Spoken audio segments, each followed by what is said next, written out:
How many have you forgiven today? Chapter 20, Part 2.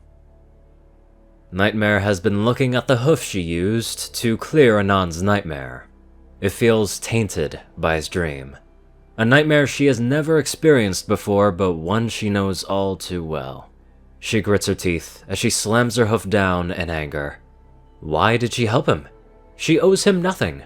What that fool did was of his own doing, and she was not indebted to him for his actions. Yet, despite her anger, her eyes drift over to the bandage that's still snug on her foreleg. She doesn't understand him. Even with Luna's memories, she cannot fathom his thoughts. Not to mention that nightmare he had. She lets out a snort of frustration. She doesn't want to waste thought on him any longer. She needs her rest. Clearing his nightmare took a lot out of her. As Nightmare lays her head to rest, she can feel the inkling of something from the void. She's not too sure what it is, but she gets the feeling that things are going to get interesting soon. Blossom is standing before a house that she hasn't seen in a long time. She would have preferred leaving it as the relic it is, but if she wants privacy, then there's no better place. Is this your house? Anon asks, surprised that Blossom has a home. Not anymore. I haven't used it in decades. Blossom walks up the short set of stairs leading to the front door. It's been a while, but she's sure it's still here. She kicks the hoof mat below her to reveal a key. As she picks it up, it leaves an imprint of dust, showing the undisturbed nature of its location. I'm surprised no one tried to break in. Anon remarks. Just look at this place. Most ponies probably think it's haunted. Blossom remarks. Anon never really gave the house more than a passing glance, but it does have an odd look to it. The white walls have faded over time, all the glass is covered in dust, and there are a few cracks here and there in the woodwork. It looks abandoned, but not in total disarray. He's seen worse on Earth, but then again, these are ponies, so it's probably scary to them. I guess. Come inside. Excuse the mess. Anon doesn't say anything as he walks past Blossom as she closes the door. Everything goes completely black as Anon hears Blossom walk past him. Follow me. Blossom! He hears her hoofsteps stop. Yeah? It's pitch black in here. He hears her chuckle a bit. Oh, yeah. I forgot most creatures can't see in the dark. Anon stands in wait as Blossom walks past him and off into the distance. It's quick, but Anon hears shuffling to his left, and a small ray of light pierce the darkness. He looks over to see Blossom using her wing to clear the dust from one of the front windows. She's standing in what appears to be a living room of sorts. Despite all of the dust, Anon can tell that everything in here has been untouched by time. As Blossom continues to let in more light, the more Anon sees. It's odd that the outside of her home had some wear and tear, but there's nothing wrong with the inside. If Anon had a guess, he'd assume that magic had something to do with how pristine all the items inside are. It's been a while since I last cleaned these windows. Blossom opens the window to get some fresh air inside. I'd be embarrassed, but it's not like this place is home anymore. Anon doesn't say anything as he clears the couch of dust and takes a seat. It's high quality, from what he can tell, almost as good as the couches in the castle. Anon glances about the room. What he first notices is all of the frames on the walls, yet he cannot see who's in them, as the layer of dust throughout the house covers them. He can only guess they're family-related. It's interesting to see how well the inside held up. Anon runs a finger over the armrest on the couch. Other than the dust. Yeah, some ponies that go on extended vacation use the spell to keep everything in order. She chuckles slightly as she takes a seat next to Anon. It wears off after a while. That's why this place is covered in dust. But never mind that, we're here for a reason. Anon gives a nod. I guess small talk can wait for later. Anon looks around. Private? Secluded? I think this place will work just fine. Blossom nods. My thoughts exactly. Blossom leans into her couch a bit. So, let's talk. Luna has a skip in her step as she trots down the hallway. She stops briefly to look out a window that overlooks the garden. Flowers are in bloom, and the birds are chirping merrily as they fly about from tree to tree. Such a lovely day to be alive. She says with glee, as she whispers to herself. A perfect day to be in love. What has you in a good mood, sister? Luna flinches slightly as she looks behind to see her sister standing there. Luna blushes some as she clears her throat. She must be careful with what she says out in the open. Nothing much, sister. It's simply a beautiful day. Do you not agree? Celestia raises a brow at her sister.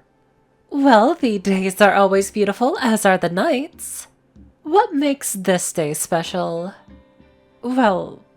Luna would like to talk to her sister about the why, but that must wait until the party. She knows her sister isn't great at controlling how she feels. It's the day of Anon's party, of course. Such a day should be celebrated in its entirety. Oh, yes. Forgive me. Court has scrambled my thoughts a bit. Not entirely true. Celestia spent most of that time worrying over Anon, and what happened last night. You could have called for me if it was too much of a burden. Luna reminds her. Yes, I know, but I had a lot on my mind. Now that Luna gives her sister a once-over, she looks tired, as if something has run her mind ragged. Are you troubled by something, Tia? She asks, worried. No, it's just... Celestia lets out a long sigh. She can't keep this from her sister. Perhaps she can even help. May we talk in private? Luna doesn't hesitate. Of course. Celestia smiles some. Thank you. Let's not stand here waiting. All right.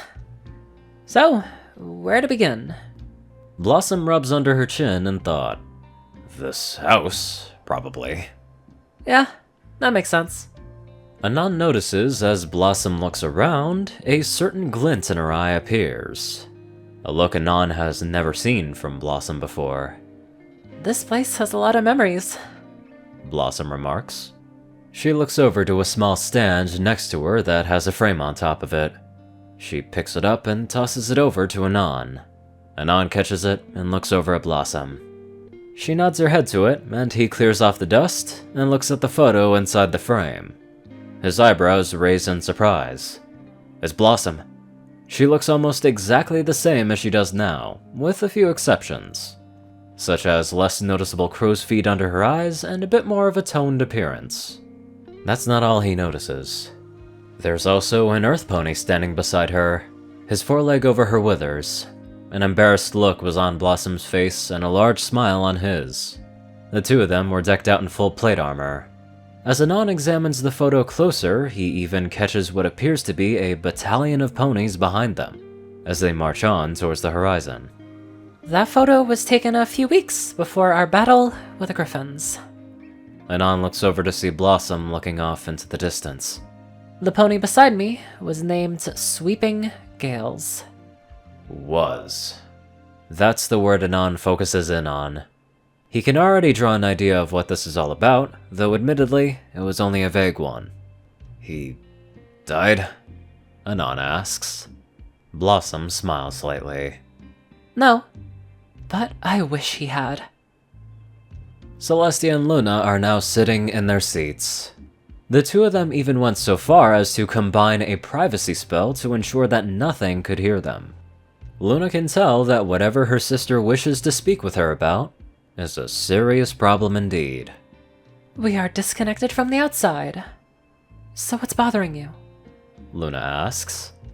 Last night something strange happened. Strange? Yes. I was getting ready for bed when Anon showed up at my room. How is that strange? Luna asks, confused. That wasn't the strangest parts. He came to my bedside and asked me for a favor. Favor? Luna can now see the strangeness in what happened. He simply told me to face away from him and to not move.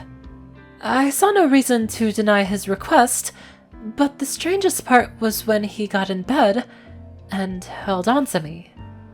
Luna feels a blush on her face. Was this a move made by Anon? Does he actually have feelings for her sister? He held you? Celestia feels her face turn red as well. Yes, but it didn't feel as if he was doing it for me, but for himself. What do you mean? Something happens to him.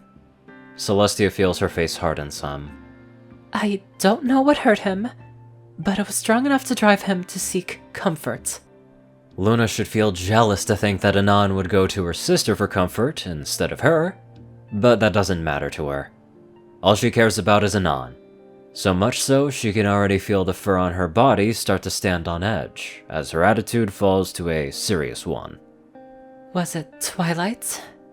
Luna asks. Celestia shakes her head.